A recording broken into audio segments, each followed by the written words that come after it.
Blog Talk Radio. Hey guys, this is Those Guys with your host Matt Marrero along with your other host. This is Ishram, who is somewhat healthy again. Yay. Oh, it's funny because I was talking to you before, we always do a little bit of like a pre-talk just about what we thought. And we didn't get to talk about Raw too much because you came in a little late.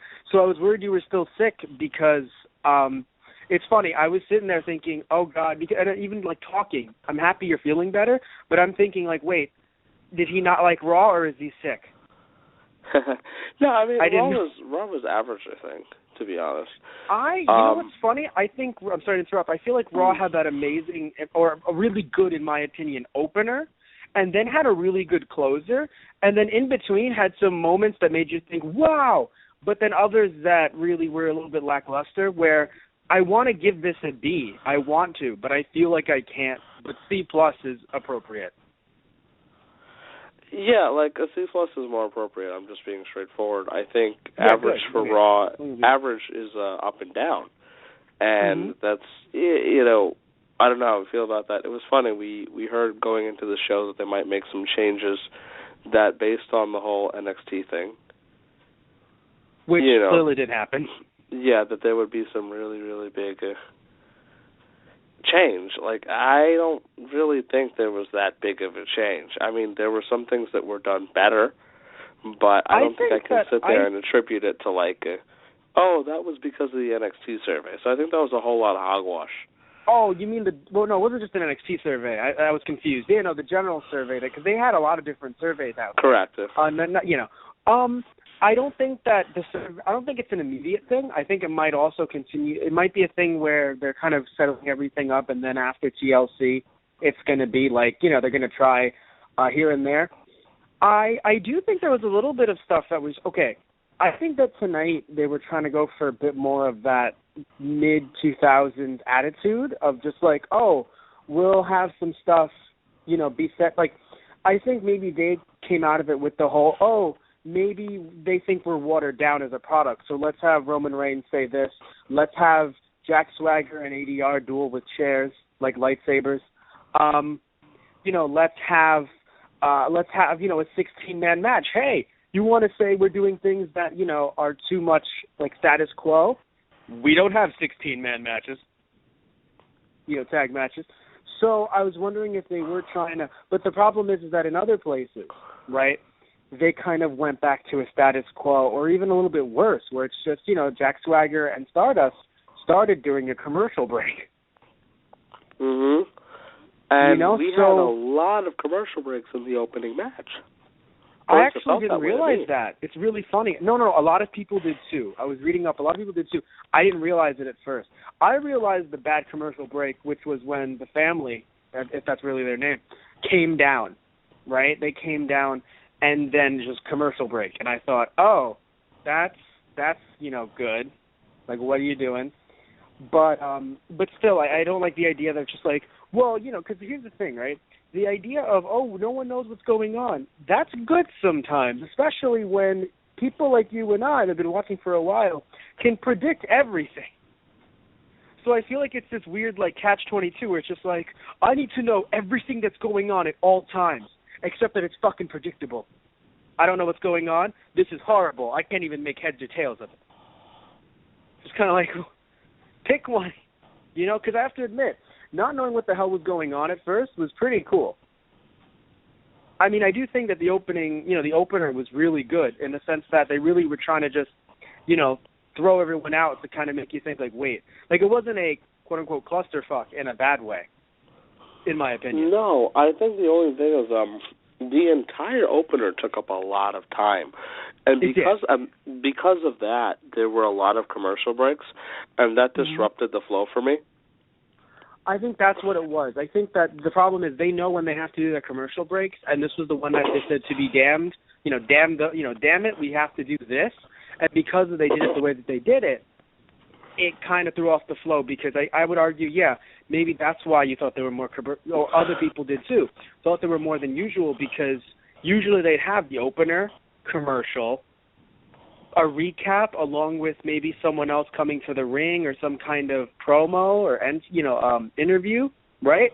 Commercial, come back, then we have a match. You see? So I think maybe because that's the usual format, and they have to keep the commercials, because they know when they have to keep the commercials, right? I don't think they can just sit there and just go, yeah, let's move commercials all over, Let's just block them all here for about half an hour. No. They have to know, like, okay, put these commercials there. So maybe that's why it felt like there were more commercials than usual. I was just confused at the idea that I was like, wow, this is happening.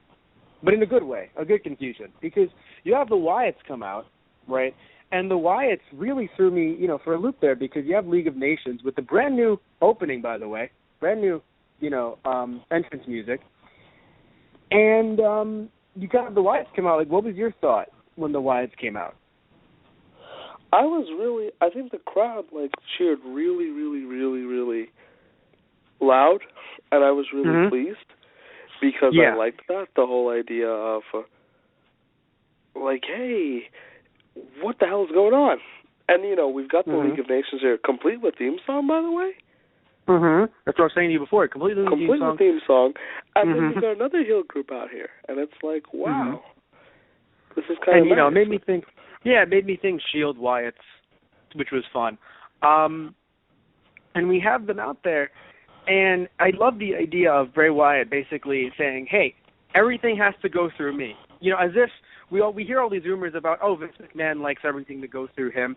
I love that Bray Wyatt is just everything has to go through, literally everything. Like, Bray, we have some stuff from catering. Apparently everything has to go through Bray Wyatt and be Bray Wyatt approved. And I just find that hilarious. Because, again, it's just it's like, we're the best around here. Just, Bray Wyatt's just I feel like there's a patch, maybe, a seal of, Bray Wyatt approval. I feel so bad for, the Wyatts in general based on, the end of this segment in terms of the match. But it was really cool when they came out and got to talk shit for a bit. Yes. Q, you're living in my world. And I was like, well, hey. Yeah, it's a weird thing for me because, including the match, it's a weird thing because people will say, and I understand the idea of just oh, the Wyatts lost again. But it's no, Eric Rowan lost. You know what I mean? If this was a Survivor Series match, then the Wyatt family would have to systematically be fucking picked off until the Wyatt family lost. So it's a very strange situation hell, they didn't even put them in a fucking Survivor Series match with, Undertaker, Kane, guest starring whoever else would have fucking appeared, because I assume they thought we don't want the Wyatt family to look like they, quote-unquote, lost. In a way. Because, you see who they give the pins to. So, it's a very... look, I know that they're going to win at TLC. Now, if they don't win at TLC, I'm going to be the first one basically running around like Chicken Little. Just the sky's falling, because it really fucking would be. My God. As much as I do enjoy the Dudleys, Dreamer, and Rhino, there's no fucking reason for them to come out as winners. At TLC. I don't care if this thing is going to go on for 3 months. I don't care. I just want them to lose the first time around. For me, this isn't even one where there should be oh, we win one, you win two thing. They shouldn't win. They should not win. The Wyatts need to come out looking strong here. Basically. And especially, the team eventually, I was kind of mad because, Bubba before the show teases oh yeah, we've got an Extreme Brother coming. And so I got so mad too. It's going to be Rhino or someone else, right? And then some people are maybe Sandman, and I'm for the novelty did you see the lyrics though? Mad. Yeah. I got really mad because for the novelty of it, because I know they're going to lose, I would have really loved to see Sandman. I'm really sorry. It's just kind of one of those mark moments for me, and I'll admit to that. Yeah. So then Bubba goes out and tweets the lyrics from Enter Sandman, and I'm like, all right, that's really cool, because we're going to see Sandman for a bit. He's going to wrestle one match at TLC. He's going to do his thing, and then he'll go on his way. And Dreamer too, And I'm like, all right, cool. It's not like the, Yeah. And then Rhino comes out, and I'm like, I saw you in NXT. This is not as cool. Now you understand my Tommy Dreamer TNA feeling. Yeah, it hurt in a way. I didn't see him. I haven't seen Rhino in he's NXT not bad. So like he can still work pretty well. It's just a funny thought. Like, I don't know if Rhino's now going to be on the main roster for a bit because they teased the Rhino Roman Reigns thing. So that eventually going to be a match and then that's it? Yeah, I found that great. By the way, I think that would be fun. Mhm. By the way, Rhino's gore is kind of really good. But, we've got this setup here of, four four-man teams, right? Yeah, the League of Nations, the Wyatts, Team ECW, and Roman Reigns is the family. Mm-hmm. Yeah, no, it was a really fun setup. Again, I'm also, like you, I felt weird not having Sandman. Although it's funny because people were also thinking he wasn't going to show up because he wasn't PG. So you kind of sit there and think what was he going to do? Sandman shows up with a baby panda and it's a bamboo Singapore cane. I was wondering how would they go through with it, Because it's kind of it's he can't drink and have the Singapore cane and just bleed profusely. So it's just what are we going to do? It's just get a baby panda. But I just want that mental image to stick with everyone just on the show tonight. Just the Sandman walking out, still looking like Sandman, by the way, just walking out with a baby panda. And the bamboo Singapore cane. That is obviously not anything that could happen, but... it would be on the Saturday Morning Slam edition. Saturday Morning Slam. And Sandman's nothing would happen because you couldn't even do head moves on Saturday Morning Slam. That's why certain people couldn't wrestle there. But, people could, it was really funny. Yes, movesets, Daniel Bryan couldn't do, diving headbutt and stuff. Yeah, we had this discussion, I think, on air before. Mm-hmm. I was he can't do the headbutt there. Why? Because, they can't do head moves on Saturday Morning Slam. That's a decree. No, not that. That's not why, actually. It's because they were on 4Kids, or at the very least Channel 11, and the FCC rules. That's why, you can't have certain... I think it was Power Rangers when they re-aired Mighty Morphin Power Rangers on... God, I think it was, I forgot which it might have been Fox at the time, because I think that block was still around. When they aired it, they had to, Do you remember when they re-aired Mighty Morphin Power Rangers and they had the pow, bam, whiff, the Batman? They did that to cover head moves and stuff like that. Yeah, that makes sense. No, I'm not disagreeing. I wasn't saying it was because of the WWE. I'm just I'm saying it was just no head moves on Saturday Morning Slam. Mm-hmm. I do believe it was on CW 11, if I remember correctly. It was on Vortex, the new after. Really? Mm-hmm. It was after all of the other ones came through, and the last one before it died forever was Vortex. It was a CW block, I think, where 4Kids had shows on it that were owned, and I think Vortex block was owned by Saban, who ran the Channel 5 block. Hostile Takeovers Ahoy. Anyway, getting back into the wrestling thing. Right? I really enjoyed the 16-man team up. I know some, again, I understand why for some it's just, right, a little off. But, I really didn't, I really don't think that we should have had a Wyatt face turn a week before the pay-per-view while you've had this team up, against Team ECW. I mean, as much as the Wyatts are great, and I think I would enjoy being able to cheer them as tweeners, anti-heroes, faces, at the same time, it's just kind of man, that's just such, I feel that would be way too huge of a retcon. It's the reason why, as much as I enjoy Charlotte as a heel with Ric Flair, I feel weird about this because it feels like a slight retcon-y thing. Right? Even more so than not mentioning Reed, which is fine to me. But it's even turned into a kind of retcon-y thing where, it's wait, so Charlotte's not a heel yet, but she's getting there, but she really feels like a heel. So I feel that would be such a huge issue if the Wyatts are just also, we love puppies. Puppies are wonderful. For what it's worth, they were really funny in the promo for SmackDown on Thursdays, if you saw that. the reason why I was so fucking happy about that is because they still did not break character. They were hilarious, but they were still just like, like, why can't Bray Wyatt have an appointment? Right, that's the thing, where it's like, it's not like they did anything out of character. It was just funny because it was like, the Wyatts have an appointment. Ha. But I love that commercial, by the way, to death. I love all of them. All of the commercials for these trump the ones when they were moving to Thursdays on Sci-Fi, which was very hard to do. Because you and I still quote that. I'm a big fan of some of these. The Thursday Sci-Fi ones were great because it was Thursday. We still quote that. I will literally see you on Thursday. When they were doing the 3-hour Raw ones, I mean, I loved them. Do you remember, like, the telephone game? And it was like, gotcha, boss. Kane's here to check your prostate.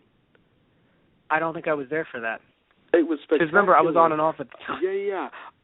They had a whole bunch of vignettes running. One of them that was great was that it was like Monday at 8.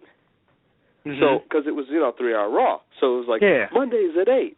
And it was telephone, so it ended up being a whole bunch of, like, Kali's here to check your prostate. Or, like, you want to take me on a date? Or, my God. What? You want to know what I ate? Yeah, so it became telephone. I think that was the big one. Like, either Kali or Kane was there to check your prostate to Vince. And I was sobbing. So before we talk about the 16-man tag match, I got to mention what we're not talking about real quick, because we always do that at the beginning of the show. We're not talking about Ziggler versus Owens, only because of time. It was amazing. It's really only because of time. I like the match. Because it was. A lot. It was. It's the reason why I can't sit here and be like, this was an F Raw. Like, why would you do that, Ziggler-Kane? Also, the VIP section was hilarious. Ziggler and Kane, totally. Ziggler fought Kane tonight. That's how much we think of Kevin Owens. Kane Owens, no. Ziggler, that was an amazing match, and I thought the VIP section gimmick was hilarious. It always is. I always what about I'll never. No, it's just always fun. Oh, you never get tired of it. Oh, okay, it's always fun. It's like the thing, like generally, like the New Day coming out and like being unicorns is fun. I'm really glad that this VIP section thing is a thing because it's so snarky and like I haven't commented on there. It's so snarky and stupid and like Healy. They're right next to the freaking announce table. I know, it's beautiful. Confused me about that before we move on from it. Cole made a heel comment, and I'm really confused at the alignment of the announcers lately. Like, Byron seems to be the only clear-cut person who's a face. But, like, Cole seems like a face, but again, you know how it is. Cole seems like a face, and then he makes heel comments. And it's so weird because, I'm referencing the whole VIP section thing, right? Because when they were there, it's like, Cole looks at Byron, and he's like, yeah, it's there to keep riffraff like you out, Byron. Oh, no. That's not, it's hard to explain. That is, for some reason, when it comes to the newer commentary people, like Byron, like Phillips. I don't know where Phillips went. Yeah. No, you're correct. I see what you're saying. They always found a way to make little jokes with them, and this was one of those times where, like, it's just like, it's here to keep people like you out, Byron. And, like, I don't know, like, it's just like they do that a lot if you haven't noticed. Like, even on SmackDown, too, they'll do stuff like that. And it's really funny to me, but they'll do it. So you'll let it slide because you think it's more of that than... It's more of like a sophomore. Okay. It's like, come on, like, he's the new guy. Because they do that a lot. I mean, Michael Cole has done that a lot over the recent months. Yeah. I mean, they used to do it. I mean, Taz used to do it to him, but Taz was a heel. That's why I get confused. I get you. Yeah, I get you. It is probably best that you would have JBL do it, and JBL has, I guess. But it's very. I think my love is for Kevin Owens at any given situation, telling Cole to basically go to hell. In any given situation. Do you want to know what it reminds me of? I don't know if I said this on air before. It reminds me of, if anyone hasn't seen How I Met Your Mother, there's this character that one of the main characters, Robin, works with. And she's a character that, for some reason, no matter what thing that she does, nice or whatever, Robin will just shut her down immediately and yell at her, right? So the character's name is Patrice. So, like anything, like Patrice could be like, Robin, I baked you a batch of fresh cookies. Nobody asked you, Patrice. Right? That's how I feel about Michael Cole and Kevin Owens. Just at any given moment, Just screw you, Cole. I like Cole, that slip. Shut up. I know. Just at any given point, and it's wonderful because Kevin Owens. At first, I thought, it's a good tactic for when Owens is losing. He just deflects onto Cole. Owens was winning, and he still looks at him and he's like, "What are you looking at, Cole? Screw you!" And I'm like, "Can he say that on this product?" Yes, he can, and he will every week. Because I don't think he said the word "screw you," has he? Before. I know he said screw "shut you" up. Is, you're an idiot. Screw you is akin to like "damn," so like it's a step up. But it's kind of okay. Like, in my head, screw you is under damn. Like, damn is worse. So really? I think, because in my head, it's just like, screw you is basically saying, fuck you. I mean, I would love to. Again, damn, okay. Damn is, because damn has a religious bad. context, and that's why I think people look at it as worse. Oh, like damn you to hell? Oh yeah, or the idea of like you're damned, like to say like damn or something has a religious, or like it generally like some people would prefer other words. This is a big preference thing, honestly, because in my head, because screw you, like it's rude to say screw you. Like I wouldn't have kids that I teach like say screw you to each other. That's what I'm saying. Yeah. So I wouldn't know, but I think he's allowed to say that. Yeah. It was just funny to me. Not that he shouldn't say it. I was just like, hello. I think it's like the idea of like we have the debate over like things that we shouldn't say on air versus things that make us sound unprofessional. The following words that we will not be saying on air: shit, damn, fuck. I would love to cut that promo back at our school. I will never let go of that idea, and I'm going to approach them with the idea. That'll never get approved. It doesn't need to be. It's going to be a public address. But go on. Oh, my God damn it. Anyway, so God damn it. What else we're skipping? What we're not talking about is the cool interview with Sheamus and Renee. It was cool. I thought Sheamus sounded great. I just don't think we need to really bring it up. There's some other interviews that happened later on the night that I want to bring up a little bit later on during our night. The Wyatt promo. I mean, it wasn't a bad promo. I mean, it set up the match later with Tommy Dreamer, which, by the way, again, the way they should be used. We'll talk about that later. The Donnie crossover, I liked it. It was fun. I actually hope Neville does go on the go on the show because I do want to see the show. It's funny because if you watch the show, Donnie's a heel, essentially. Yes, but it was still. I think it's funny. They know that. But it was still funny as the actor, I guess, for them to think like, oh no, Miz got screwed over. Even the whole idea of like Kane as a heel authority figure, but still say screw you, Miz, essentially, and book him to lose and stuff. Because it's like that's how annoying the Miz can be.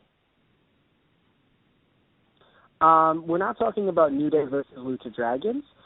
Again, nothing wrong with it. Just like Kevin Owens and Ziggler, it didn't really, I think, add to it didn't bring stuff to the future matches, in my opinion, because, I mean, we might have the triple threat this Sunday, and if we don't, okay. Because I don't think it really, pushed towards it. You know what I mean? I feel like we already knew that was coming in a certain way, so it didn't really make me sit there and go, whoa, are they really going to do it or not? Do it or not? Nothing really changed. Mm-hmm. No, I'm with you. Yeah. But the one thing I want to say is, and this is what I thought was really bad. So you saw when the Usos were talking and they were beating up Woods, right? They were what? They were beating up Xavier Woods. Yes, after the trombone incident. Violent, but go on. It's funny. I have nothing wrong with the violent beating. The thing that I thought was, or at least nothing wrong is in compared to what I'm about to say. I thought what was a lot worse was when one of them was screaming, "You want to be a unicorn?" as he was beating him up, because I don't know about you, but it felt like a weird thing like a homophobic dad or a homophobic parent would say. I do not think you really need a baby face saying to the kids out there, because I'm sorry everyone, kids are watching, sorry, but it's true, oh yeah, you want to be a unicorn, you're going to get your ass kicked. Because I know technically it was supposed to be the trombone thing, it was supposed to be that. So had he not talked, I would have said, you know what? If if anyone is blowing a trombone in my face, I'm going to want to beat him up. It's very rude. You know what I mean? I'm okay with it in the sense of wrestling. Because up to the point where, as you pointed out, and I agree with you, actually, that whole little statement, because for me, that makes it seem like a bullying type thing. It's weird. Where before, you look at the context, and it's like, well, one, the guy's blowing the trombone in your face, and he's being a jackass. And 5 to 6 minutes before that, they were basically shit-talking you, saying, you don't deserve what you're getting. So I can understand the babyface in a wrestling environment popping off and throwing a punch. But the idea of, just beating him down, you want to have dreams? You want to do things? Fuck you. It's like, no. It's actually not the dreams thing. It's funny. It's because I know, because it's I know you're phasing in specifically on Unicorn because... Well, I was gonna make a joke and then go back to the reality of what we're talking about. Be like, first off, they already are unicorns. They aren't dreaming; they're believing and they're living. Second, I know the headbands are out on WWEshop.com. Oh my God, and they light up. Jesus Christ, I know. Day shops. New shops. So the second thing is this is the reality of it that I was talking about. Just the idea of the fact that unicorns aren't quote unquote manly, what you would consider, stereotypically, I'm a man, I'm a unicorn, it's not. So it's just weird that the baby faces are the ones beating, because yes, I know you could say, well, if you're going to go that route, it even starts with the idea of them being unicorns and heels, and it's like, well, they're being annoying about it. It really shouldn't be the idea that they want to be unicorns, the idea that they're being so fucking annoying about it. I'm more fixated on the idea that they were you want to be X and not specifically unicorns, because I think your point is totally valid, but speaking for what I thought it was more let's say they wanted to be dragons. I feel like it would have been the same thing and I still would have been annoyed. Because it would have been you want to be dragons, you fucking lucha? Yeah, you're not beating them down because they want to be dragons. You're beating them down because they shit talk to you and then a guy played trombone in your face. You know? Yeah. So saying that when you're beating them down is kind of stupid. So that's what I'm looking at it. Okay. I'm cool with dragons because at least people will. You know what it is? Because to me, I get you. Because to me, it's just if they wanted to be dragons, it feels like dragons is something that people will be it's supposed to be, of course boys want to be dragons. The idea of the stereotypical, not what we I see where you're coming from, of course too. Boys want to be dragons, but now, but it's you want to be unicorns? It really feels like that weird, homophobic person. I've said it on air, what? Much respect for them for actually going, all out with this unicorn thing. Because it is kind of a play on, social norms. The idea it does suck that they're the bad guys, but yes. Right. At least they're cheered as entertaining. They're getting their fucking improv skit. My God. They got, you could hear people just fucking cheer. But we'll get to that. I can't believe I almost forgot to bring that up because that was before the, just the whole, anyway. I hope we're talk talking about that. Mm-hmm. Okay, good. We'll talk about it. It's not on the list. But anyway, wait, because that was not before the match, was it? The theater It was. Thing? Oh, then we have to talk about it now. They did the promo, we're not and they did the improv thing, and then they had the match with the Lucha Dragons. Yeah. And then mid-match, Xavier got popped off on. Mm-hmm. Which, again, I loved, at the end, Xavier's just, crying, it's shut the hell up, you know what I mean?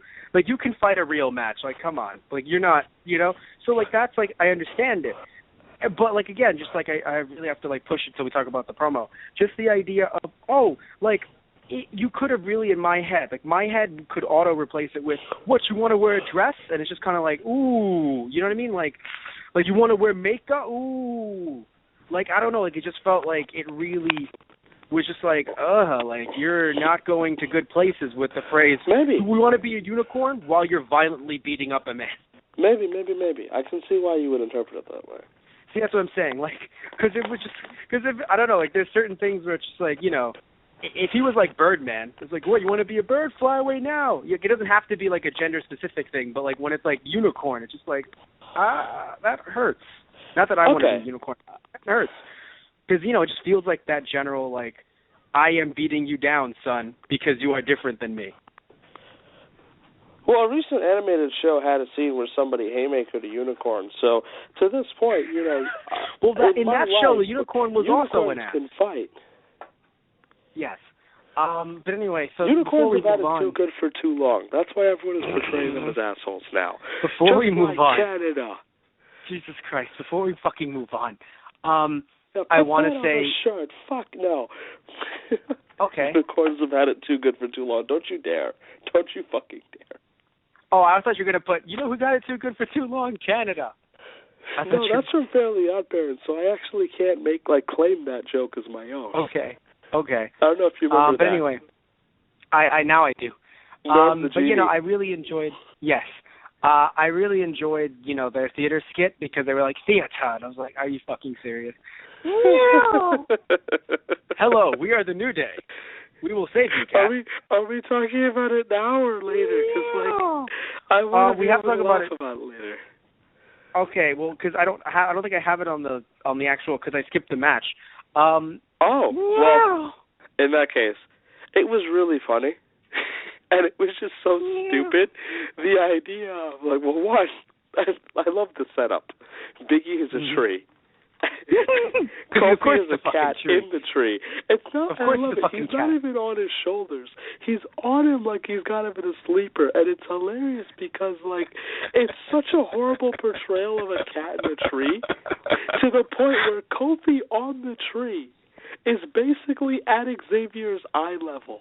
And I love that so much. I have to be honest, though. I have to say something to you, and I have to be completely honest. Kofi being a cat makes sense. And Biggie being a tree makes sense. Yeah. No, all of in terms of the casting, it made sense. It was perfect. Creation of the setting, it was really, really a problem because of the idea of at Xavier's eye level was the cat. And then he tried to have a scholarly conversation with the cat. Like, meow, what's that, cat? No, we don't need a ladder because we're grown men. Come on, cat. And I lost it because I'm sorry, man, all right? I love low-budget productions. I think if the casting works, if they have great chemistry, I think it's going to work really well. So I'm a big fan of low-budget productions. It's just spectacular because, again, not even on his shoulders, just jumped on his back. Are you saying the CGI was not up to par, you fucking Michael Bay? I'm saying that the actors did the best with, what they had to work with, and I'm really proud of them, and I think they got, half a standing ovation. You could just hear some of the crowd just you know what, I'm going to clap for that. I don't give a shit. Yeah. Oh, man. Ryback fought Rusev. Cheers. They did. We're not talking about that. By the way, Ryback, Rusev. Nothing against Ryback and Rusev, just we're not talking about it. They did it better this time, though. Yes, they did, because this is what they wanted to do. I think they were trying to get fake and sympathy. Completely just blew it up. Fake sympathy. And then, Stardust fought Swagger. They fucking started it during the commercial break. I mean, look, here's the thing, right? I'll never be I love the after match segment because the double chairs were great, and let's be real here. Swagger was the ECW champion at one point. You were waiting so for who that else up, but right? Swagger? Who else but Swagger? Boo-doo-boo-boo-doo-boo. Yeah, I like the general post-match stuff because Swagger just screaming at Zeb, just where was it? Where did it go? Do you remember this? And then Zeb just motoring away. And I felt the crowd bad when thought people that laughed was at that. funny. I was like, all of you shut up. The crowd laughed. And it's funny because I thought they were going for comedy because when he turned and he saw Stardust, I thought he was going to be unable to get past them. Oh, no, I think that was actually a botch. I do think, and looking back on it, I don't think it was meant to be comical, but Zeb moving away like that. You know what it is? It's Zeb's face it's Zeb's face, right? So you look at Zeb's face, the way that Zeb, can make faces sometimes. And the whole, the way he drove, away, it's kind of just it's fine, just walk away. I mean, drive. No. I mean, just, you know what? Just get up on your own two. Fuck. I mean, it felt like one of those moments. It's fine, just stand up and get out. Ah, shit, I'm so sorry, Zeb. Look, I still like you, Zeb. Just fuck ADR. It felt like one of those, awkward Swagger moments where you're awkward Swagger moments? What Eagle can you mean? I mean, whatever can you Eagle? What do you mean, Matt? If what Swagger comes to the ring moment? with the Swagger storing Eagle, I will forever love him once more. If fucking Swagger comes to the ring with Zeb in the Eagle costume, but still sitting down, just driving to the ring. And then Michael Cole trying to go, who's in the eagle costume?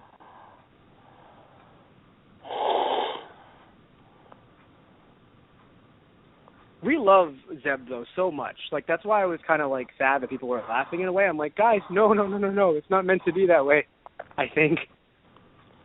Because, like, it's not like it's a, I assume he needs it. Like, I don't think it was just like, you'll be really funny. Because, I mean, he was being portrayed as serious with ADR. So I feel bad because, like, we love Zeb. Mm-hmm. I mean, he's done a lot for this business. So, I mean, it really sucks. But, let's get back into some good shit. Let's stop being sad. 16-man tag match. This is what we are talking about. We brought up a little bit before. We had our little break of here's what we're not doing, and now we're back to what we're doing. In my opinion, Raw needs shit like this. I know we didn't like that the Wyatts lost at first, but other than that, Raw needs shit like this. This was new and different. Yeah, this is another thing, and a big criticism I have of Raw all the time. I applaud the effort, and I think I said this a lot last week. I do applaud the effort, but by God did I hate the execution. Really? Because I think other than the Wyatts losing, it wasn't bad. It wasn't just the Wyatts losing, it was the fact that Dreamer did it. Well, they need to build Dreamer in a way that Dreamer beats Rowan. Because here's the thing. Here's the thing, right? You have to understand, if Dreamer beat fucking Strowman or Bray, I'm going to sit back and go, well, what the flying fuck? I mean, I'm still not happy that the Wyatts lost first of all fucking, right? Especially because they came out. But here's, I think, what's even funnier to me. I know, I understand the idea that's like, but the Wyatts were there for chaos and they just left. I actually feel worse about fucking Team ECW. Because when you call them Team ECW, and they actually are, like, this isn't like a team of, like, Swagger, Mark Henry, Bobby Lashley. No. Original hardcore ECW guys. But they nicely leave when they got eliminated. That, I think, is where I was like, wow, are you serious? Because the Wyatts have that mentality of, like, live to fight another day in them. ECW is just like, you're going to have to, like, take us out of here in stretchers. We have tables under this ring. We're not leaving. But they kind of just did. They were like, oh, okay. And by the way, later on, fucking Cole was like, oh, it's fine. Don't worry, it's a no DQ match. And I was like, really? And not one member of Team ECW was like, you know what we might need? But see, maybe some tables. That's another thing. It worked out like that. That works against the execution. Do you understand? Yes. I'll give. Yeah. Trying something new. Yeah, and I'll accept that that's your big issue with it. Yeah. Because that's totally an issue. And I was going to say, that worked out really shitty. The whole randomly, not the fact that Team ECW. I think that was a good point on your part. Not directly the fact that Team ECW didn't get to do ECW shit, but the idea that's out of nowhere. It's like, and this, it's no DQ. It's like, thanks for mentioning it now, you pricks. That kind of throws the whole rest of this into BS. Nice job. Yes, but it makes sense. He's like, oh, why are they not counting outside the ring? But it still was just like, you could have mentioned that at first, Michael. You mentioned all the other stipulations that were pretty cool. But yeah, also, I mean, I have to admit, I am happy that they finally did something like this, even if it was just brief. The idea of warring factions, because I feel like, they did the whole, oh wow, it's the Shield versus the Wyatts. They didn't do a general overarching whoa, there's so many factions, dog, kind of thing. I don't know who said dog in the back, but still, they didn't do that, right? And they had a lot of chances to. What was the judge on American Idol? Wait, what? Randy? Yeah, Randy. Thank you. Randy was working backstage. Yeah, and he was like, who's putting dog in all of these promos? Oh, Randy. That's what happened Randy. After. Yeah, right? Randy leaves, but who's doing it now? It's the copycat killer. What was his name? Randy Jackson? Yes. I think, right? Who was also the voice of, I think, jumping back to Fairly Odd Parents, it's all fucking cyclical. He was the voice of the baby. When they finally gave the baby a voice, it was Randy Jackson. He was. That's Norm and Poof in one night, and we're not even trying. This is horrifying. As much as I love Fairly Odd Parents. Yeah.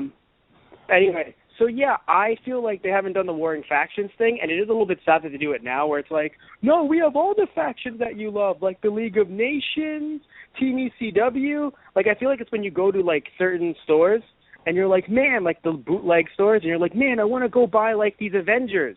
And you have, like, Donatello. And you have, like, there was a point when we had Shield, Wyatts, we still have Wyatts, but we had Shield, Wyatts. We still have the New Day, but I'm happy they didn't use them here because they saved them. They did a very good job saving them for later. We had the Authority. You know, I know technically some of these are basically like the new Avengers. Like League of Nations is basically fucking new Avengers, to be honest. Yes. And the family, though, is more so new Avengers because I don't think any of those 5 guys in League of Nations have ever truly been a part of the Authority. But, like, I mean, technically, but fucking literally Shield, it could have seriously been like New Shield.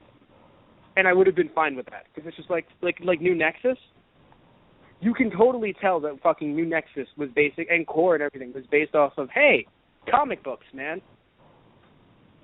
But anyway, so yeah, they basically felt like just like New Shield. You know, hey, look, it's 2 guys from the Shield. So it's like, you know, the New Avengers, and then like others that aren't. Mm-hmm. But anyway, still, I like the idea of warring factions. You know, I do, and I said it a lot, but I really do mean it because I've talked about this on the show before. Like, that would be really fucking cool. And I'm happy with this match. You know, this match was not a Survivor Series match. I don't think it was, like, I know, you know, we made jokes of, like, they should do certain things Survivor Series at the pay-per-view and not before or after. But this was just a one-off elimination, and it was 4 different teams. Last I checked, Survivor Series does not do 4 different teams, 16-man tag team match. No. It's 5-on-5, maybe 2 tag teams, or 4 tag teams of, like, 2 each, right? But no, 16 men do not come into a Survivor Series ring. So I liked it. Roman and Rhino was a great stare down. I think this is a finish where you can make Roman look good because, yes, he won on SmackDown in a very stupid way, but he still got beaten the shit out of after, right? So the goal is, even if Roman fucking wins through, like, I'm going to come into the ring at a 10 count, right? He's still going to get his ass kicked. So this is the one time it was like, wow, Roman actually beat Sheamus. You know, I know it might seem like he's always beating him, but he's really, really not. Mm-hmm. I mean, Sheamus actually beat Ambrose last week, if I'm correct. Yeah, but so, yeah. Roman is not winning, which was really good too, because it added, you know, later on in the night that we'll talk about a little bit later on during our night. Yeah, you know, I'm really happy about that because again, it's just like this is the one. Mm-hmm. I think because of the idea of, you know, chaos. Sheamus. Calamity. You know, and Sheamus, he's all confident with his League of Nations and whatnot, right? But he had his buddies out there and he still lost. So it makes sense that he's living his shit where he's like, fuck Roman Reigns. Yes, and why did he lose? Because chaos and calamity. I do think the League of Nations have looked good so far. Because, for, you know, I know it might seem like, well, you know, Roman Reigns beat them up the first time they formed with a chair, everybody. With and a I think chair. the fact that, I think the fact that they had a theme song given to them so quickly is evident of the fact that they probably want them to stick around for a while. Which is also good, too. I mean, God forbid John Cena comes in and destroys the League of Nations. We talked about this last week. God forbid. He'll come back till the end of the month, so I guess they've still got at least a good 2-3 weeks of shelf life here. Yeah, but yeah, no, I really enjoyed. One thing I want to say that I felt really bad for Roman for, like really bad. I don't know if you noticed this. I only felt bad for him because, okay, he's usually really, really good, but in a match like this, he just couldn't find his bearings. I don't know if that's the right phrase, because he was trying to throw out Tommy Dreamer, but he ended up throwing out one of the Usos because he was a little late on Dreamer, because he was kind of looking around like, what do I got to do? And I felt really bad because I was like, Roman, it's okay, buddy. Like, it looked like it was only during the point when, like, oh, wow, they're all in the ring, that Roman stood there like a deer in the headlights, and I was like, oh, I'm so sorry, man. Because, like, Ambrose took, I forgot who Ambrose took. I think he took he took one of the Dudleys. I think he took Devon. So those two are fighting. And then there's one of the Usos and Tommy Dreamer, and it's just like, oh, he needs to make sure they clear out of the ring. So I think Roman was trying to go for Tommy, but the Uso was in the way. And then it looks like he's just throwing out his Uso buddy, like his cousin. and all I hear is just like the Bray Wyatt, just anyone but you, Roman. You see how he turns on his friends, like Big Show turning 360 and back again. Wait, what? Heel turns. All right, getting a little too meta there, Bray. But yeah, so it felt like that. Show turns. I remember we made that joke. Oh, Big Show's heel face turns are like a puppy looking for its tail. At some point, you'd think he's going to find it.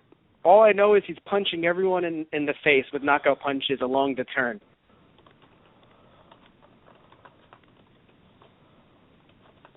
I'm okay with this. That's his career in a nutshell. Anyway, so we move on because the match happened. We talked about it. We move on. Team Bad versus Team Bella. So this was weird, talking about commentary, and this is where I'll give it to you, because it seemed like commentary, specifically Michael Cole, wanted to paint Team Bad as the good guys, even though they had a 3-2 advantage on Team Bella. Mm-hmm. I don't know if you noticed that, where it's just like, oh yeah, Team Bella trying to gang up on Team Bad, and I'm like, listen, I'm happy you guys are trying here, because you know that Sasha's the one that's getting the cheers. I understand. But guys,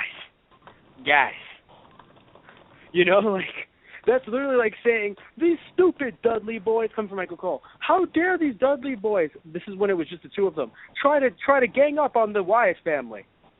How dare they? It's like, Michael, 2-on-4 assault. That's not how it works. It's 4-on-2 assault. Like, so it was weird. But once the match actually happened, it wasn't bad. I just know that, we can usually expect a lot more from Sasha. So yes. It was also the fact that they being Sasha and, actually no, 3 people, Sasha, Naomi, and Alicia Fox, had to slow the pace of the match down or slow themselves down a little bit. Even though they tried to bring it up a little bit, they had to slow it down. Why? Alicia Fox has a wig. Alicia Fox literally, I can use the phrase, split her wig.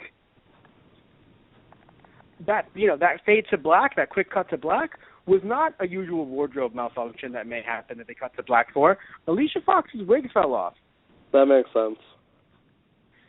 Because I kept on looking at it like, your wig's going to fall off. I'm so sorry, but this match should not be happening. Your wig's going to fall off. Tilt the world backbreaker. Your wig just fell off, cut to black.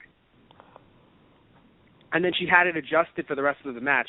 And she even did another tilt the world. And I was like, guys, no. But that one worked out well. And I thought, oh, thank you. Thank baby Jesus. Because I was like, if it happened again on another tilt the world, I'd be like, all right, Brass is not going to be happy with you. Please don't do that move.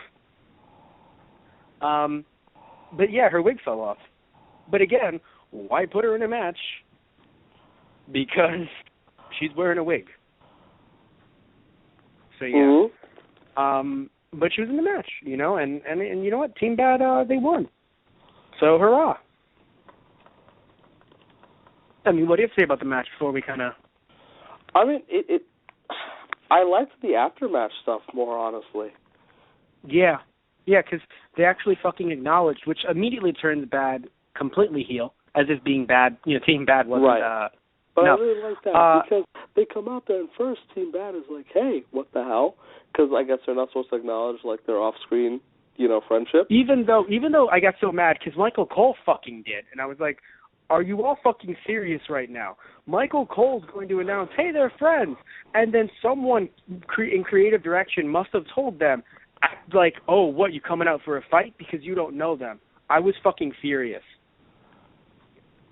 That got me upset. It really annoyed me because they were on the whole, what the hell are these people doing here? I don't even know them. And, the fact that's what I mean, things like that tick me off because it just shows general unorganization. That I'll give you. I don't know from who, but that I'll give you. I loved it to death. Hey, those unicorn horns look good on you. It just turned into, y'all look good. Well, y'all look good. You won. All right, we cool.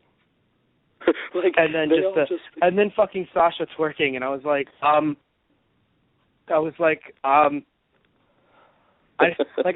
didn't know, because I didn't know what to say. I'm like, thank you, Based H. I was like, what do I What comes out of my mouth right now? I mean, there was a big focus on, like, super alliances today, and it's really interesting because I think that could be a good thing, but... Well, that's their way of, and I enjoy this because we've talked about this on the show before, of something that they really need to get back in the swing of things with, because they started it a little bit and then they just stopped out of nowhere.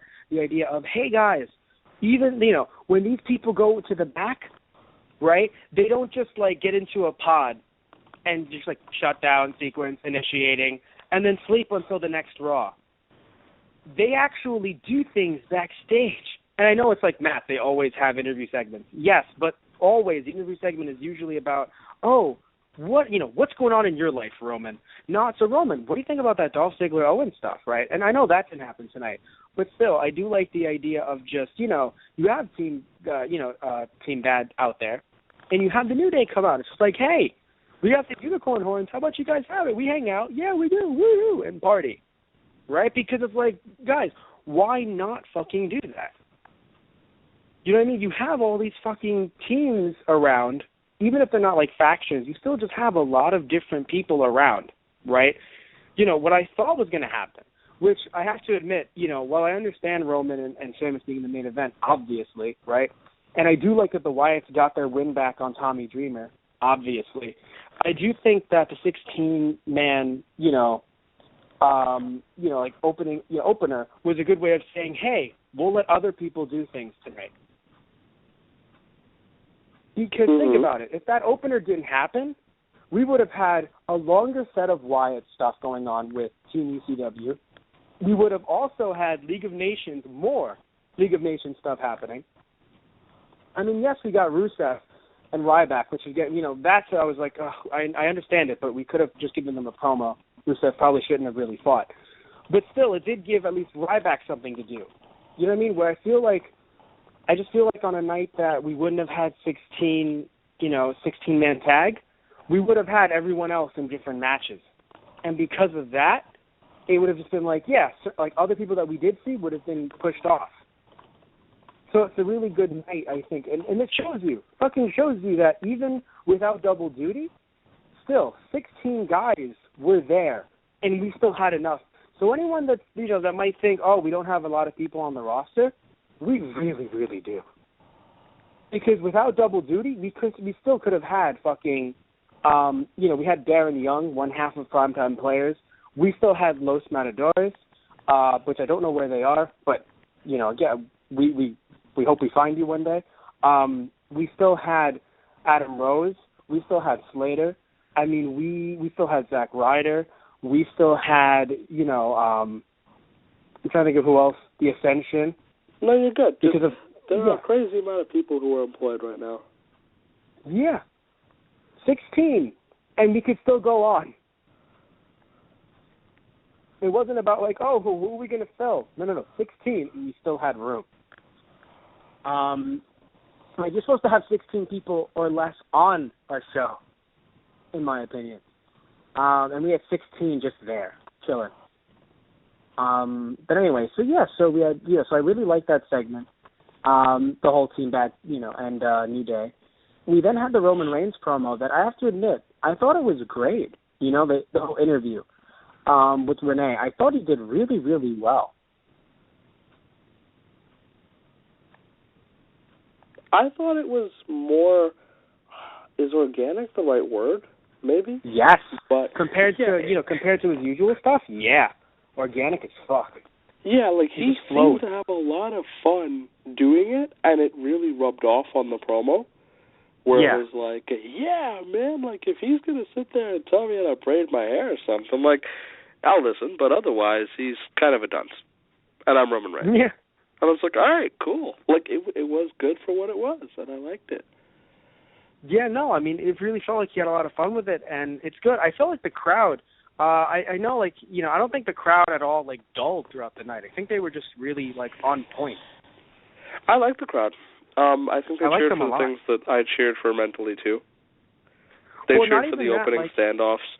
they cheered for Reigns when, they cheered for Owens and New Day. No, because even if some don't like, because I don't think everyone cheered for New Day, but it's still okay because, again, you don't have to cheer for the heels and everything. Although there was a nice division between Owens and Ziggler, and I think that's also good too, just the division, instead of just general silence, because I'll sit there and I'll see, these crowds that are just completely quiet, and I'm like, wow, like, these weeaboos just loving Japan so much. They're like, we have to act just like they do. Please tell me you like that joke, Satish. Please tell me you liked it. I only did that for you because you'd get all the layers and nuances. Please tell me you liked it. No, I laugh because I make jokes like that to you, too, where it's like, I know that you will appreciate this. And two other people out there who might have our unique blend of ridiculous interests are also like, and that's why it was worth it. Let me explain why that joke was funny. See, that joke was funny because weeaboos, people use that term to refer to people that are so into quote-unquote Japanese culture just through watching anime.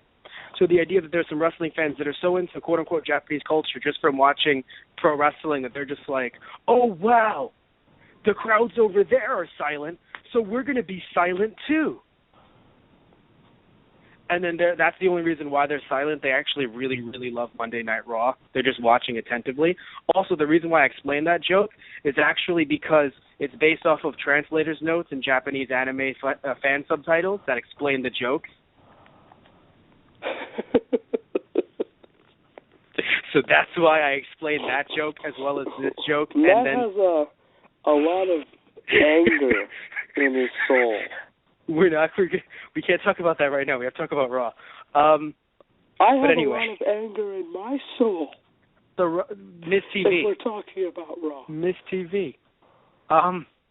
So I feel like it's a weird slow burn where they don't want to make Charlotte full heel just yet, but they ended up, like hurting Becky, hurting in the sense that, not really hurting, but like, I mean, the idea that like, she had that loss and everything. Well, no, because it's not like they're like they're burying her or anything. Like they just had her interact with Charlotte in a way that it's like, oh wow, so Charlotte's a heel. No, because we still have Paige. And it's like, wait, but so it's not going to be a triple threat? No. Why would it be a triple threat? It's just one girl that you don't like because she messed with Becky Lynch, and another girl you don't like because she said that the other girl, a woman, of course, when I'm saying girl, woman, the other woman, mentioned that the other woman's brother died of an OD. I mean, come on. You know who to fucking cheer for. Ric Flair, woo. Right. Like, I think as much as I want to really enjoy, and I know as a match I'm going to enjoy it, but in terms of like alliances and who to cheer, I might have to cheer for Ric Flair in a women's match in 2015. Because he seems to be the safest one. Yeah, because he cares about his daughter. And, it's a very weird situation, man. Because, like, Charlotte came off very heel. She had all black. She even talked about having her, Ric Flair talked about being in her corner, so I'm like, wow, it's going to be mega heel cheating on Sunday. But, like, are they really expecting us to not remember the Becky thing as well? And then when she cheats on Sunday, it's just like, how dare Charlotte? Wait, but we all saw it. What? Yeah, it. I have to admit, like, it just felt like they didn't know what they were doing. I have to admit this, and I think Miz was good here as a heel because he was sleazy. Mm-hmm. Like, what would you say?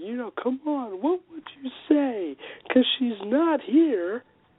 It's just Paige in the corner with the post-it on her head. Not Paige. Obviously, Paige isn't here. And then gets her to go off by insulting, like digs at her. And then it's like, well, I'm glad that you said that because Paige is here. Because Miz just wants, as Ric Flair mentioned, he just wants ratings, quote unquote.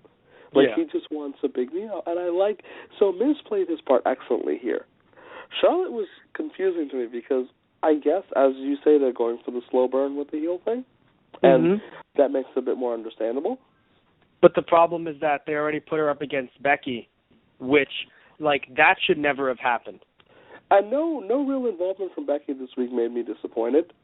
Because another thing too, because yes, Becky was on the the Let's Play that they had, that the New Day did before the show began. They actually did a live stream, but it doesn't matter because so were the New Day, and they still fucking showed up.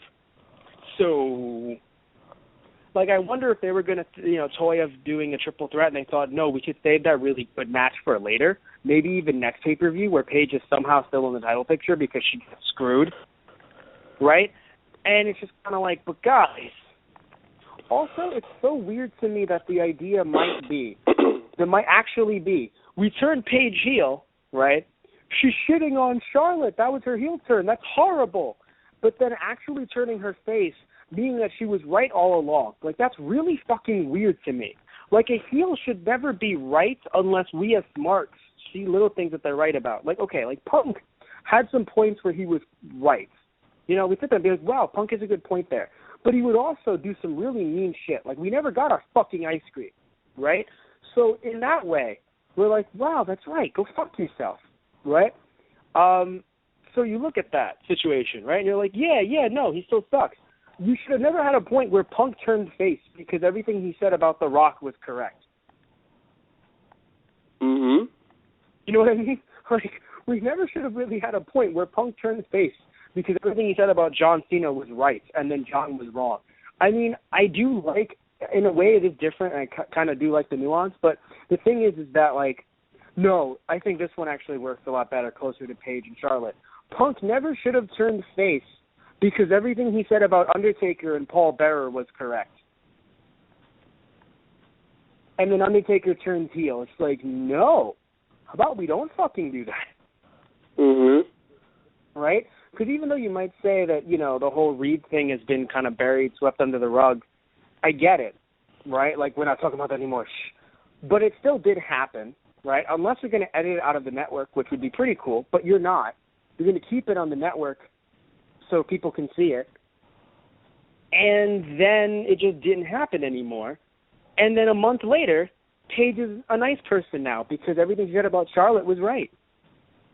And it's kind of like, ooh, like that has a really bad, especially because she just slapped Rick. That's going to have a really bad fucking taste in my mouth. Yeah, no, the entire situation is very confusing and disappointing, especially because of the performers involved, who I all think are very, very talented. Yes. That's the easiest way the quickest way I can say it, too. Yes. Rosebush, I'm frustrated that they drowned out the crowd noises because I really think it hurt this segment, especially because I think this is the crowd that really would have laughed at all of his jokes. Yes, they fucking did. Okay. Last episode they didn't, and it worked out really well. And I loved it because you had people actually laughing, and that made it better. So this week I was sitting there like, did people just not laugh at his shit? No, it was no. It wasn't. Remember, you saw how vocal they were. They would have booed if they didn't like it.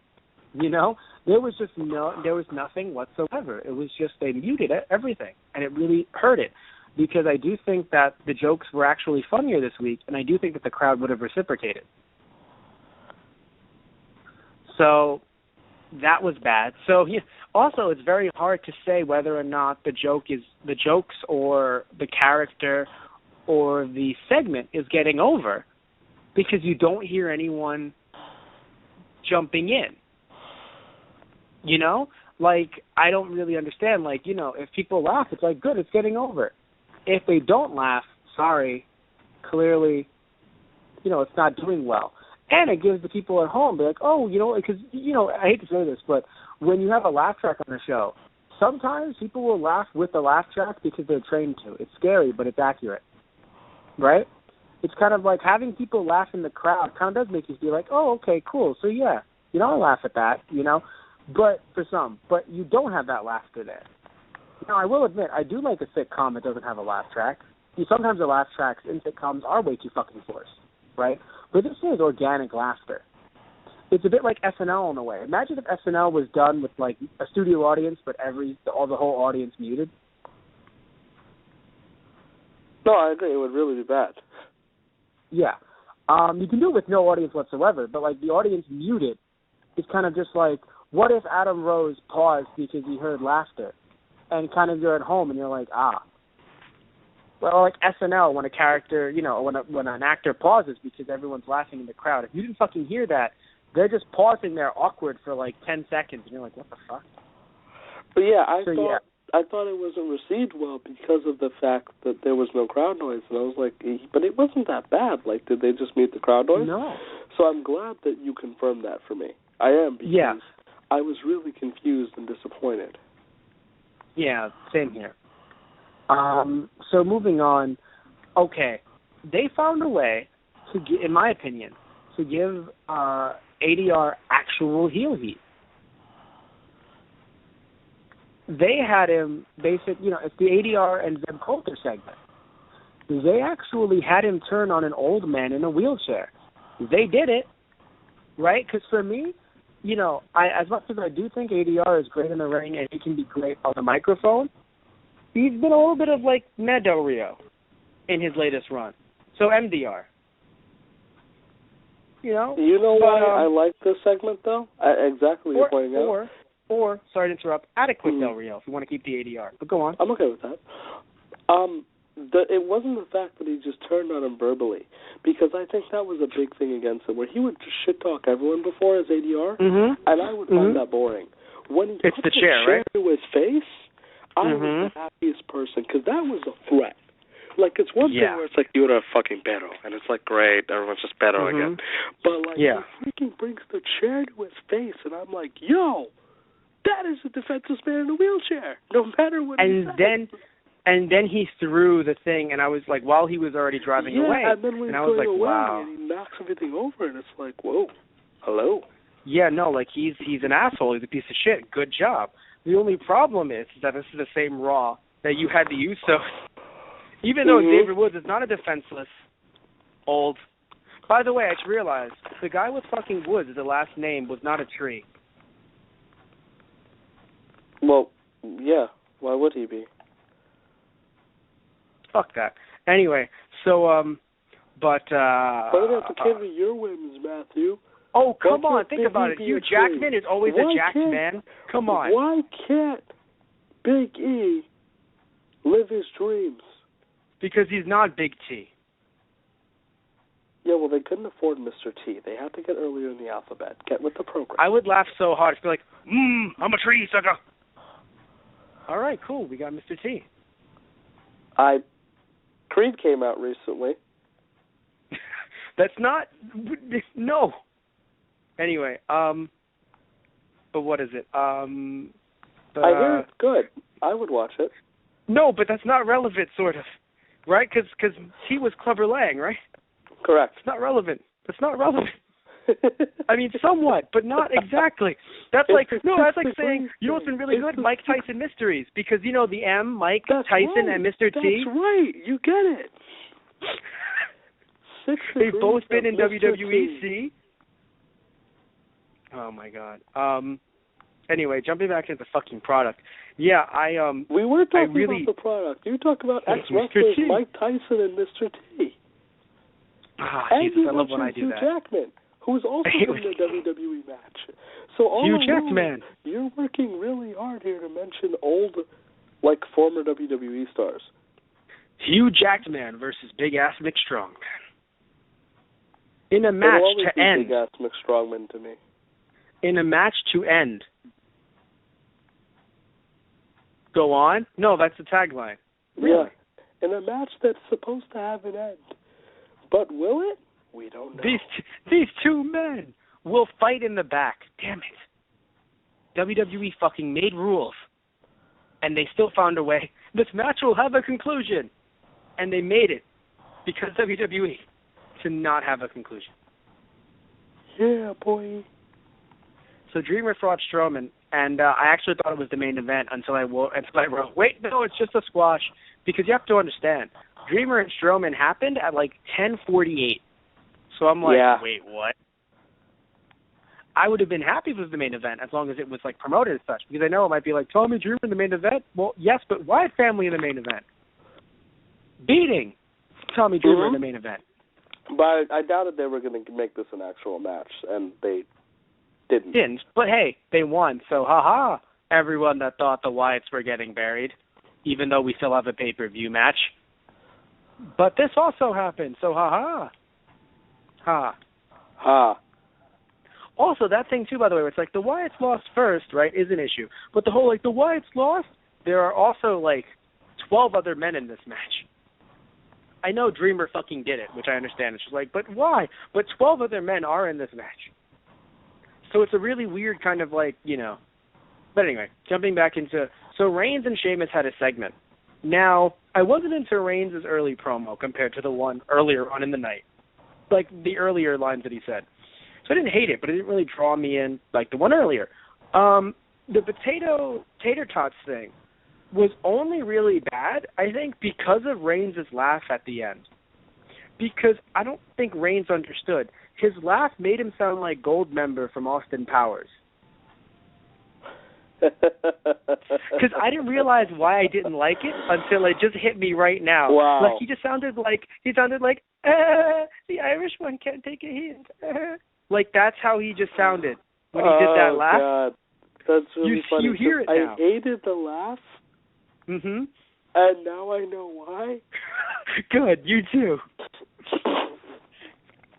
It's just great because I'm sobbing here. Like, that's why, I don't know if that's why I hated it, but I lost totally... my little Roman in a rainsing accident. Like, it's just... What? Should I say a shielding accident? Should I have... A shielding accident, that's great. And a shielding... Because it's fucking his goddamn... He doesn't get it. I laugh because it's the wrong one in my head. It's like he lost his Faja. No, he didn't lose his Faja. He lost his brother. He lost his Braja. No, his Braja. brother. His brother. But no, I'm really surprised the tater tot thing caught on in like 0.5 seconds. Well, because I think I told, like, this crowd was very receptive, and they wanted to be able to be vocal. And so, because it's weird, because, yes, there was some snarkiness coming through, some smarkiness, but there was definitely a large amount of Mark. And it's not a problem, right? Love Mark, great guy, no problem. But definitely a decent amount of Mark in the crowd, and it's cool because you can tell, like, wow, these are the people that Roman Reigns is over with. And it's fine. So, like, again, it was really just a laugh, I think, because, like, look, I mean, the idea of talking about the size of a man's junk in no way is it kind of like, oh, you're a little girl because you have less, no. The problem when Roman Reigns said, you dodge it like a little girl, and I was like, you fucking idiot. Not to Reigns, just in general, like, you god fucking damn it. Because look, it's cool if you don't want to make him Daniel Bryan, but my God, you went full Cena. And once you go full Cena, you don't really you may never go back. No. Yeah, I'm not really... Because, like, Roman Reigns saying the whole, like, oh, you're challenging my manhood, like, manhood stuff earlier in the night as well as now. And I was like, at the main event, and I was like, okay, he said manhood, but he doesn't necessarily, like, equate it to, like, little girl. It could be, like, a little boy, the way Sting did. And I was like, okay. Because I think that Sting promo, regardless of what everyone, including us, feel about Sting's current WWE run, his promo, where he was basically saying, Rollins, you're a little boy, right? It's like, good. Basically, you're a child. Good. Mm-hmm. Not, Rollins, you're a little girl with your little pinks and your unicorns and your little girl stuff. Don't fucking watch the product, little girls. Like, that's how it sometimes come off to me when you're just like, you're running away like a girl. It's like, oh, God, right? Like, why do you not want women watching your product? What are you doing? Like, why do you want to bleed money? Like, women are people too. Like, what are you doing? Yeah. But that being, like, I guess the tater tot thing was lackluster to me. Yes, compared to...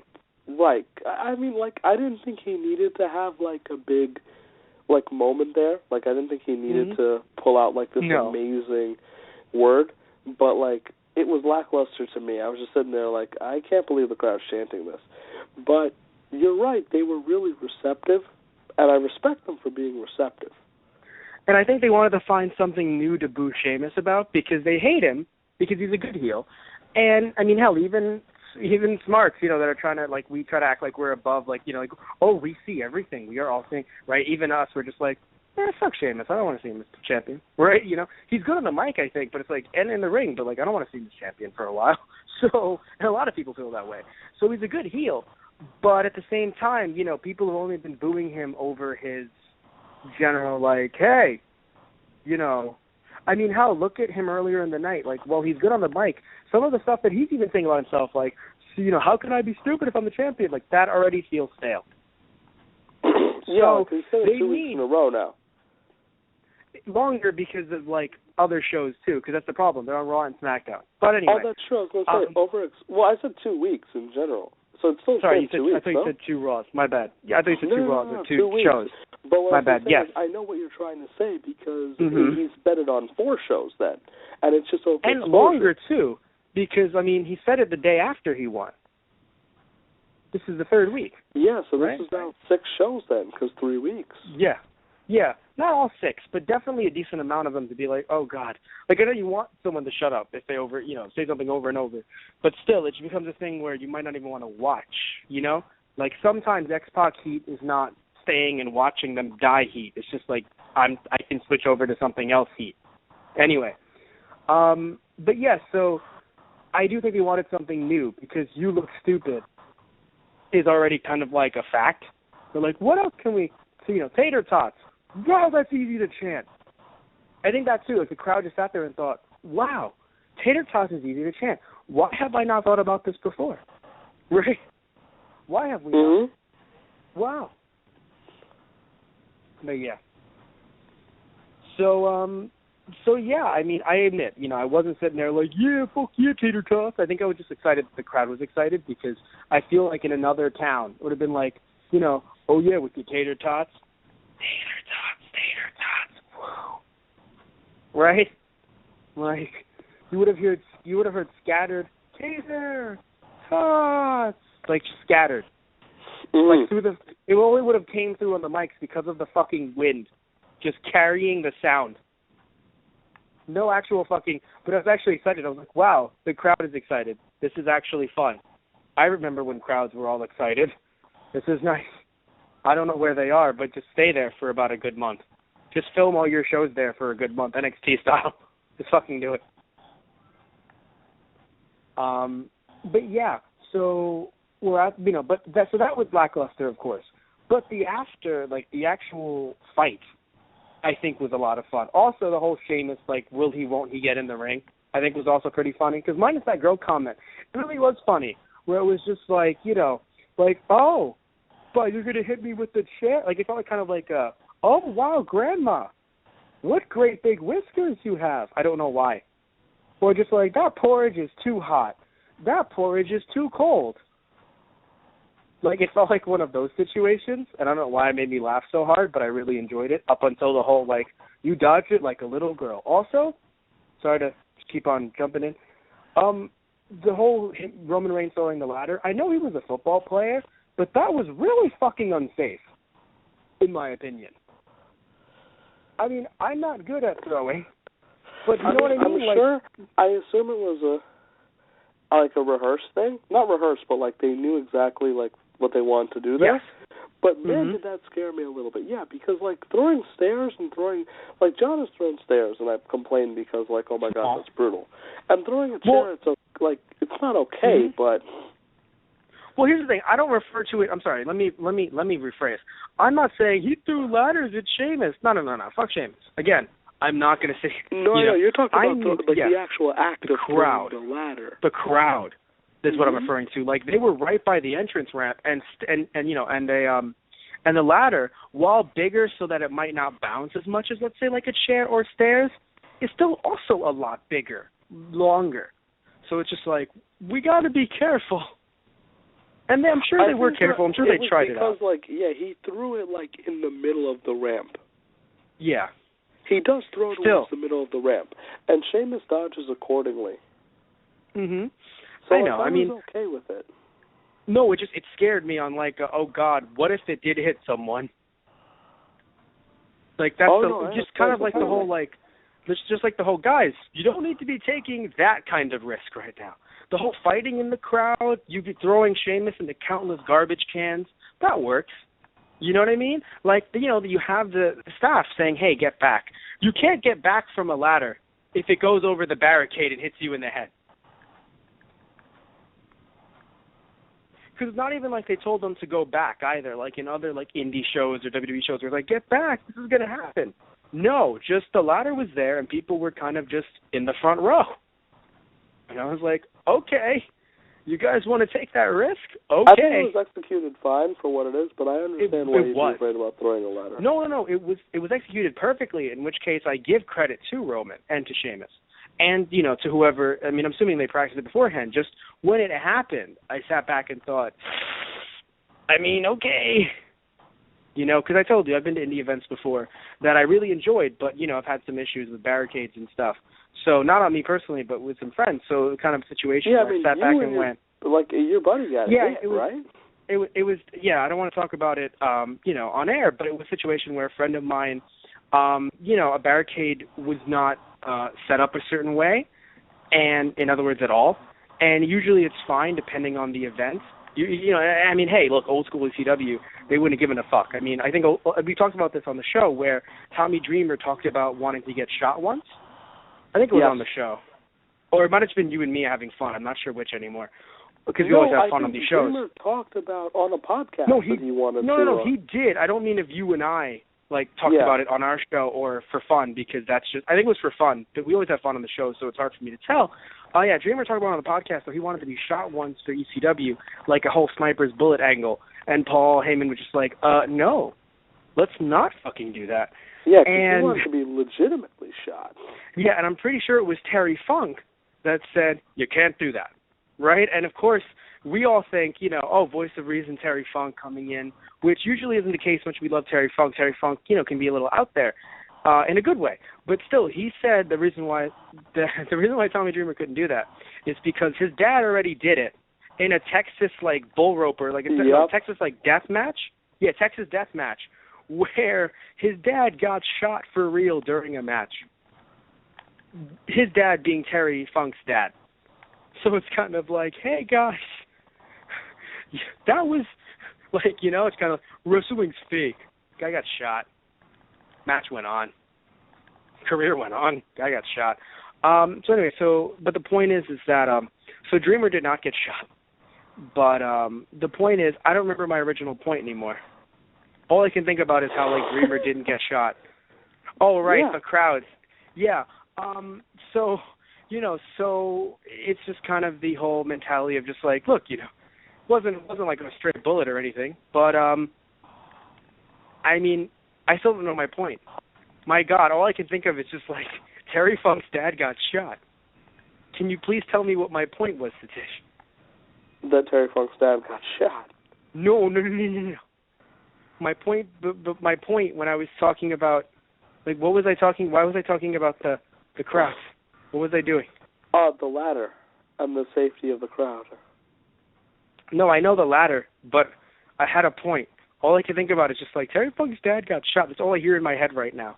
And I'm like, no, please, brain, tell me what my point was. Terry Funk's dad, no, it was not my point. I think the issue is just, like, it's not a gunshot, but it's still a ladder, and ladders hurt. Go Saints. I don't know what's... Yeah, go Saints. I'm okay with that. Okay, cool. Go Rams. You're Ram. Go Ram. I met the Rams. All of them?